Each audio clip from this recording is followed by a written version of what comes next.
চ চ চ আর জিলিপিটা খেয়ে না ঝাল লেগেছিল যে মুখে। এখন শিক্ষিত আলু খাবো। কোথায় স্বর্গ কোথায় নরক কে বলে তা বহুদূর, মানুষেরই মাঝে স্বর্গ নরক মানুষেতেই সুরাসুর। নমস্কার, সুপ্রভাত। সবাই কেমন আছেন? আশা করি সকলেই ভালো আছেন। দিনযাপনের আরও একটি নতুন ভ্লগে আপনাদের সবাইকে স্বাগত। আজকে ভিডিও শুরুতে একটি বিশেষ কবিতার দুটো বিশেষ লাইন দিয়ে শুরু করলাম। আসলে কি বলুন তো, এই যে আমরা স্বর্গ নরক বলে ভাবি, আসলে কি আদৌ স্বর্গ নরক বলে আলাদা কিছু আছে? আমার তো মনে হয় নেই। এই জীবদ্দশায় যা কিছু সুখ ভোগ করি সে সবই কিন্তু স্বর্গসুখের সমান। ভালো যে সময়গুলো সেগুলো মনে করবেন স্বর্গেই কাটাচ্ছি, আর যা কিছু দুঃখ যন্ত্রণা সব কিছু সেই নরক যন্ত্রণার সমান। কেন বলছি বলুন তো, কিছুদিন যাবৎ যে প্রচণ্ড গরম, অসহ্য গরম পড়েছে, তাতেও কিছু না। সেই গরম সহ্য করে সারাটা দিন ক্লান্ত শরীরে সবাই ঘেমে নিয়ে অস্থির, কাজকর্ম সারতে হচ্ছে, তারপরে সব কিছু সহ্য হয়। তারপর আপনি সারাদিন পর যখন এই ক্লান্ত বিধ্বস্ত শরীরটাকে নিয়ে রাত্রিবেলা ভাবছেন যে একটুখানি আরাম করে ফ্যান চালিয়ে ঘুমোবেন, ঠিক সেই মুহূর্তে ধরুন কারেন্ট চলে গেল। তখন সেই যে যন্ত্রণা, সারা রাত ধরে ছটফট করা কারেন্ট না থাকার জন্য, সেটা কিন্তু নরক যন্ত্রণার থেকে কম কিছু নয়। তারপর এই যে সারা রাত ঘুমোতে পারবেন না, সকালবেলা উঠেই কিন্তু মাথা ভার, অসহ্য মাথার যন্ত্রণা, মেজাজ খিটখিটে হয়ে থাকবে, চোখ মুখ জ্বালা করবে, সারাদিন একটা ক্লান্তি। ওইভাবে আবার আপনাকে সংসারে কাজকর্মে হাত তো দিতেই হবে, কিছু করার নেই। তাই কথাগুলো আজকে বলতে ইচ্ছে হলো। সে যাই হোক, সকালবেলা চলে এসেছি।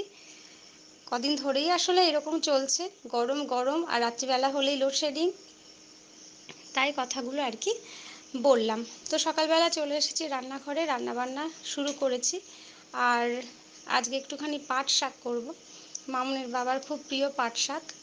আর পাট শাকটা একটুখানি বেছে নিলাম। এই পাট শাক কিন্তু একটুখানি ওই লোট লোট হয়, তো লোট লোট বলতে যেটাকে আমরা পিচ্ছিল বলি আর কি, ওই ধরনের হয় আর কি। তো ওই জন্য আর বেশ কুচি কুচি করে কাটবো না, হাত দিয়ে একটুখানি ছড়ে নিই। আসলে পাট শাক খাওয়ার চল আমার বাপের বাড়িতে খুব একটা নেই এরকমভাবে। শ্বশুর বাড়িতে এসেই দেখেছি যে পাট শাকটা খাওয়া হয় এই বাড়িতে, আর বিভিন্নভাবে খাওয়া হয়। আপনারাও কে কীভাবে খান অবশ্যই কমেন্ট করে জানাবেন, মানে কে কীভাবে রান্না করেন। তো আমি আজকে ওই তেল শাক করব, তেলের ভেতরে একটুখানি রসুন দিয়ে রসুনগুলোকে একটুখানি আর কি কুচি করে নিচ্ছি ছাড়িয়ে। আর অনেকে শুনেছি মুসুর ডাল দিয়েও করে পাট শাক, খেতে খুব ভালো লাগে। তো আমার আবার পাট শাক খুব একটা ভালো লাগে না। আমি ওই যখন মাঝে মধ্যে বাপের বাড়িতে যেতাম, একদম টাটকা টাটকা পাট শাক তুলে এনে কী করতাম বলুন তো, ওই বেসন, তারপর কালো জিরে, চালের গুঁড়ো এগুলো দিয়ে একটুখানি মুচমুচ করে আর কি বড়াটা করে নিতাম। ওই গরম গরম ওই বড়াটা খেতে ভালো লাগতো, কিন্তু পাট শাক এমনি তেলে দিয়ে বা অন্য কোনোভাবে রান্না করে খেতে আমার একেবারেই ভালো লাগে না। তো মামনের বাবার খুব পছন্দ, আজকে নিয়ে এসেছে, বললো একটুখানি পাট শাক করে দাও। তো ওর পরিমাণ মতোই করে দেবো। পাট শাকগুলো তো ওইদিকে বাছা হয়ে গেছে, একটুখানি খুব ভালো করে ধুয়ে নিতে হবে, কারণ আজকাল পাট শাকে কিন্তু ওই ওষুধ স্প্রে করে। মাঠের শাক তো, তাই একটুখানি আগে থেকে ভালো করে ধুয়ে নিতে হবে। আর এখানে কিন্তু আমি একবারে শাকটা তেলে দিইনি, কারণ আগেই তেলে দিতে নেই। আমার শাশুড়িকেও দেখেছি এইভাবে কড়াইয়ের মধ্যে দিয়ে আর কি ঢেকে রাখে যতক্ষণ একটুখানি নরম হয়ে যায়।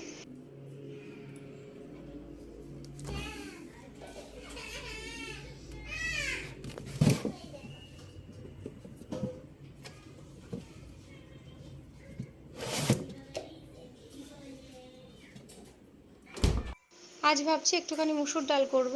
আর ফ্রিজ থেকে একটা কাঁচা আম ওই জন্য নিয়ে এলাম, এই যে ছাড়ানো হয়ে গেছে।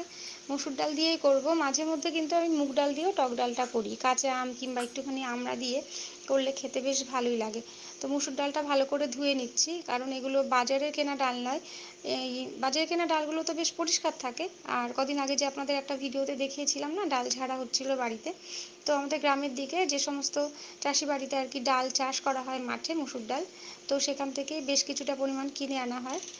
আর একটু খাটনি হয় যেহেতু, পরিষ্কার করে আবার এগুলো ভাঙাতে হয়, ঝাড়া বাছা করতে হয়, তো কিন্তু খেতে কিন্তু বেশ ভালোই লাগে। তো তাড়াতাড়ি করার জন্য একবারে প্রেশার কুকারের মধ্যে ডাল, আম, একটুখানি নুন দিয়ে বসিয়ে দিলাম। এদিকে পাট শাকটাও নরম হয়ে গেছে, মাঝখানে একটু নেড়ে দেওয়া হয়নি, যে কারণে কড়াইটা একটুখানি লেগে গেছে। তো এই কড়াইটা পরিষ্কার করে নেবো, নাহলে এটাতে আর রান্না করা যাবে না। আর আজকের পাট শাকটা রেসিপি আপনাদের সঙ্গে শেয়ার করছি। আর এই যে কড়াই পরিষ্কার করে নিয়ে দুটো শুকনো লঙ্কা দিয়ে দিলাম, তেল দিইনি কিন্তু, তেল ছাড়াই শুকনো লঙ্কা দুটো একটুখানি ভেজে নেব। আর এই শুকনো লঙ্কাটা দিলেই, মানে ভাজা লঙ্কাটা দিলেই কিন্তু এই পাট শাকের টেস্টটা অনেক গুণ বেড়ে যায় শুনেছি। তো লঙ্কা দুটো ভাজার সময় বেশ কয়েকবার হাঁচি এসে গেছে, যেটা হয় আর কি শুকনো লঙ্কা ভাজা পোড়ার গন্ধে।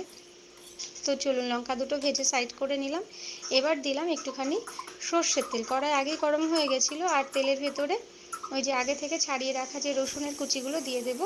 রসুন কুচিগুলো একটু হালকা করে লাল করে নিয়েছি, এর সঙ্গে কিন্তু আমি কাঁচা লঙ্কাটা দিইনি।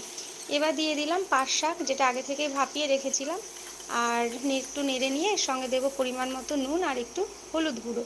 যদিও শাকের ভেতর হলুদ দেওয়া না দেওয়া সমান কথা, তবুও ওই মনের সন্তুষ্টির জন্য আর কি একটু দিতে হয় রান্নাতে হলুদ, তাই হলুদটা দিয়ে নিলাম। একটুখানি ভালো করে নেড়ে চেড়ে ভেজে নেব। আর এই যে শুকনো লঙ্কাটা ভেজে রেখেছিলাম, এটা ঠান্ডা হয়ে যাওয়ার পর না বেশ মুচমুচে হয়ে যায়। এটা যদি হাত দিয়ে ভাঙা যায় তাহলে আরও বেশ কুড়মুড়ে আর কি ঝুরঝুরে হয়ে যায়, কিন্তু সেই রিস্ক আমি নিইনি, কারণ সেই হাত যদি চোখে মুখে কোথাও লাগে তাহলে আর দেখতে হবে না। ব্যাস, এবার শাকের সঙ্গে ভালো করে মিশিয়ে নেব। আর এই শুকনো লঙ্কাটা কিন্তু একটু শেষের দিকে দিতে হবে, মানে শাকটা বেশ ভাজা ভাজা হয়ে যায় তখন ভেঙে দিয়ে দিতে হয়। তো চলুন, শাকটা হয়ে গেছে প্রায়, এবার নামিয়ে নেব। অন্যান্য দিন সকাল আর দুপুরবেলা রান্নাবান্না একসাথেই করছি, আর আজ কয়েকদিন গরমে তো, কিন্তু আজকে আর হয়নি দুবেলার, সকালের মতো হয়েছে। প্রচণ্ড খিদে পেয়েছে, এখন খাওয়া দাওয়া সারি সকালের আগে, তারপর যদি মানে মনের অবস্থা এমন থাকে সেই বুঝে আবার দুপুরবেলা রান্নাবান্না করব। কিছুটা চিংড়ি মাছ আছে, আর কি রান্না হলো দেখিয়ে দিই। এই যে আলু আর মিষ্টি কুমড়ো ভর্তা করেছি, এখানে হচ্ছে শাক, এই যে পাট শাক, এই হচ্ছে টক ডাল। আর অমলেটটা কোথায় গেল, ও রেখেই চলে এসেছি রান্নাঘরে। এই যে এই হলো ডিমের অমলেট।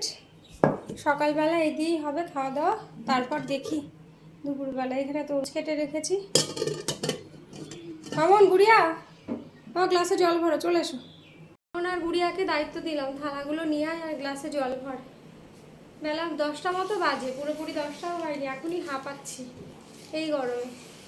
সারাদিন যে কি করব, আর রাতে ভালো ঘুম হয়নি, যে ওই যে কারেন্ট, এই গরমে যদি কারেন্ট না থাকে কি শাস্তি বলুন তো। এখন চোখ মুখ জ্বালা করছে। চলুন, এই যে নিয়ে আমার থালাগুলো ধুয়ে নিয়ে এসছে, জল ভরে ফেলো। ফ্যানটা অফ করে দিয়েছি, আপনাদের সঙ্গে কথা বলছি তো, ফ্যান চললে আবার শো শো শব্দ হবে। চালাই এবার।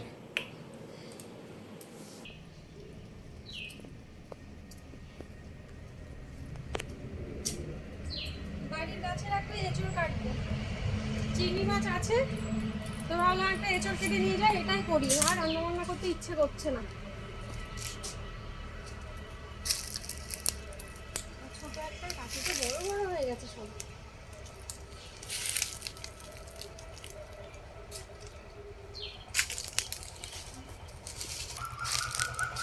এই ছোটটা কাটলেই হয়ে যাবে, এগুলো বড় হয়ে শক্ত হয়ে গেছে মনে হয় ভেতরে।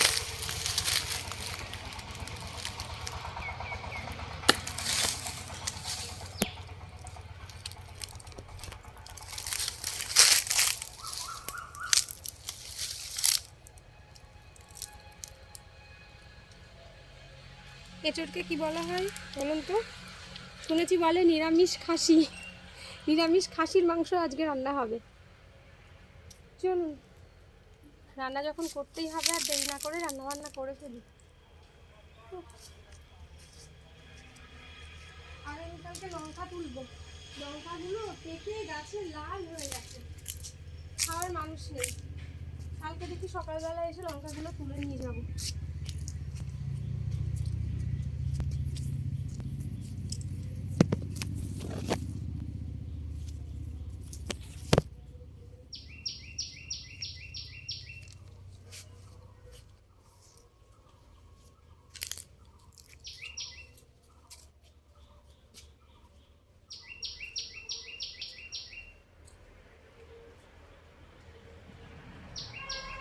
আরেকজন আজকে আবার আমাকে সারপ্রাইজ দিয়েছে। সারপ্রাইজ বলতে গরমের জন্য অফিসে গিয়ে মাছ পাতে আবার বাড়ি ফিরে চলে এসছে। আমি তো দেখে অবাক, কী ব্যাপার। এই যে স্কুটি, কৃষ্ণনগর অবধি গেছে, আবার বাড়ি চলে এসছে। বলছে আর ভালো লাগছিল না, চলে এলাম। চলুন এঁচোড়টা কেটে নিই। আর এঁচোড় কাটার ভিডিও অনেকবার আপনাদের সঙ্গে শেয়ার করেছি। আজকে আর কাটাকাটি কিছু দেখাবো না, একবারে চটপট রান্না সারি। আর আবার দুপুরে পুজো আছে। বাইরে যে টিনের চালা নিচে বসেছি, প্রচণ্ড রোদ, তেমনিও আর কি ওপরের গরম টিনের। চলুন কেটে নিই। এই যে জল, এই হচ্ছে সর্ষের তেল, আর এই হচ্ছে আমার এঁচোড়। এই যে বটিগুলো আঠা মেখে মেখে এই এঁচোড় মোচা কাটতে কাটতে একেবারে জং ধরা মতো হয়ে গেছে। এগুলোকে আবার ধার করতে হবে।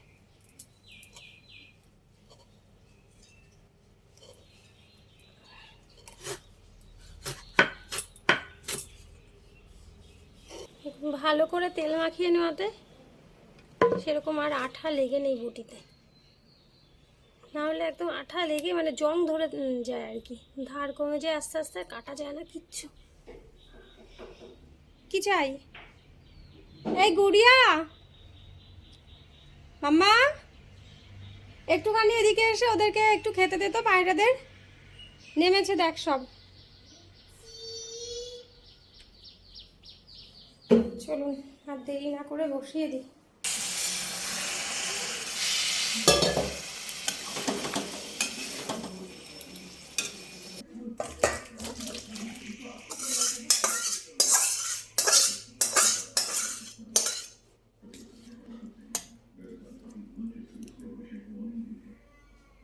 গরমে চোখ মুখ। চলুন রান্না কমপ্লিট। এই যে এঁচোড় রান্না হয়ে গেছে, আর বাসনপত্র কটা আছে একটুখানি মাজবো, গ্যাসটা পরিষ্কার করলে হয়ে যায়। আজকে স্নান করে আজকে আমাকে আর পুজোটা দিতে হবে না, কারণ মামুন গেছে পুজো দিতে। আর আমি এদিকে রান্না বান্না করছি, তাই আর ভিডিও করে দেখাতে পারলাম না। মামুন আজকে স্নান করে পুজো দিতে চলে গেছে। এই পাইপটা লাগানোতে এই ট্যাপটার মুখে সুবিধা হয়েছে, ইচ্ছে মতো ছোট বড় করা যায়।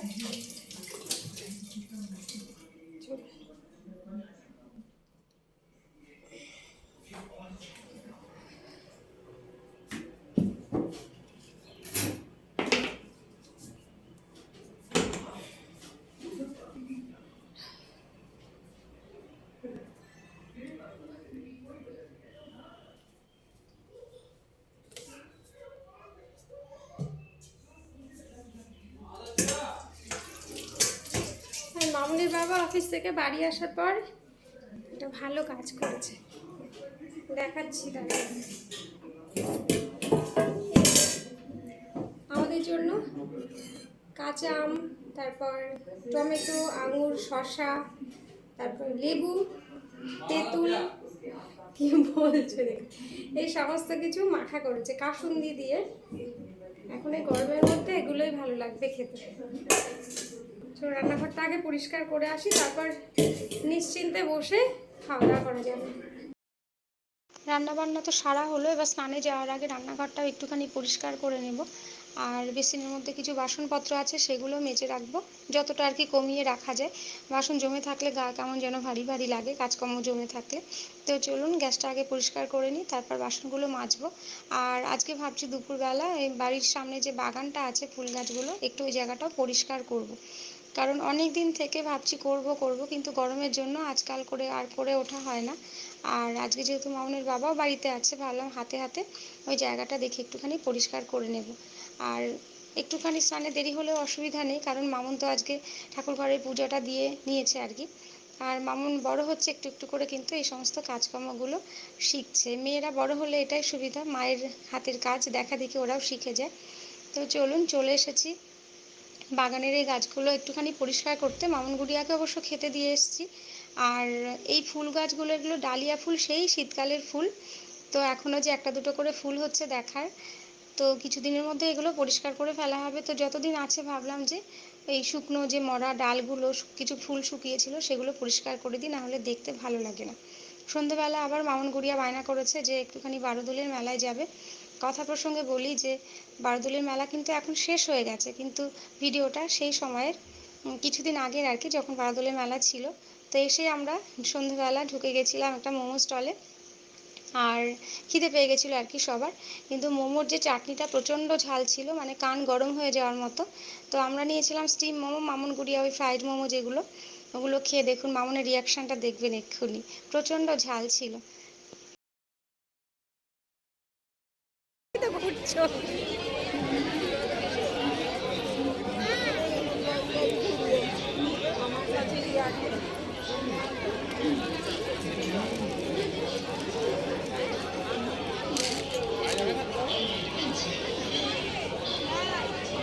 শান্তি জিলিপিটা খেয়ে না ঝাল লেগেছিল যে মুখে। এখন শিক্ষিত আলু খাবো। শিক্ষিত আলু ওই যে স্প্রিং এর মতো হয় না? দেখা যায়। মোমো খাওয়ার পর সবার এত ঝাল লেগে গেছিলো যে লাস্টে মেলা থেকে মামুনের বাবা জিলিপি কিনে নিয়ে সবাইকে খাইয়েছে। আর বাচ্চাগুলোও খুব মানে ঝালে ছটফট করছিল।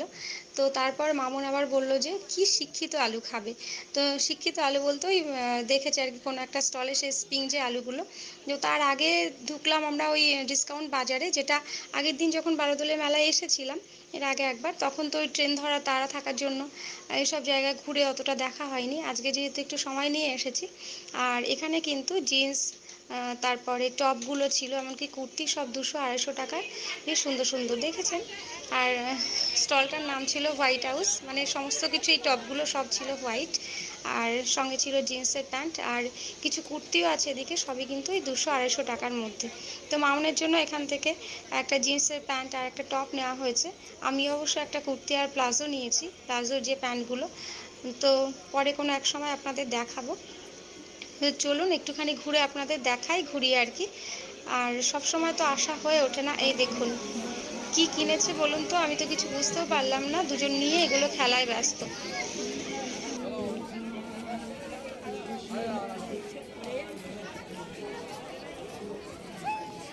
চলো চলো বাবি, বাবি চলে গেল, বাবা চলে গেল। চল চল চল, আর আরেকটা দোকানে চলো।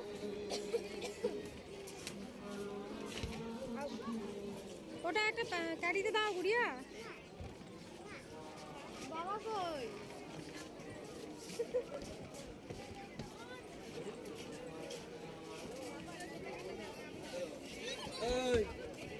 পড়ে যাবে তো।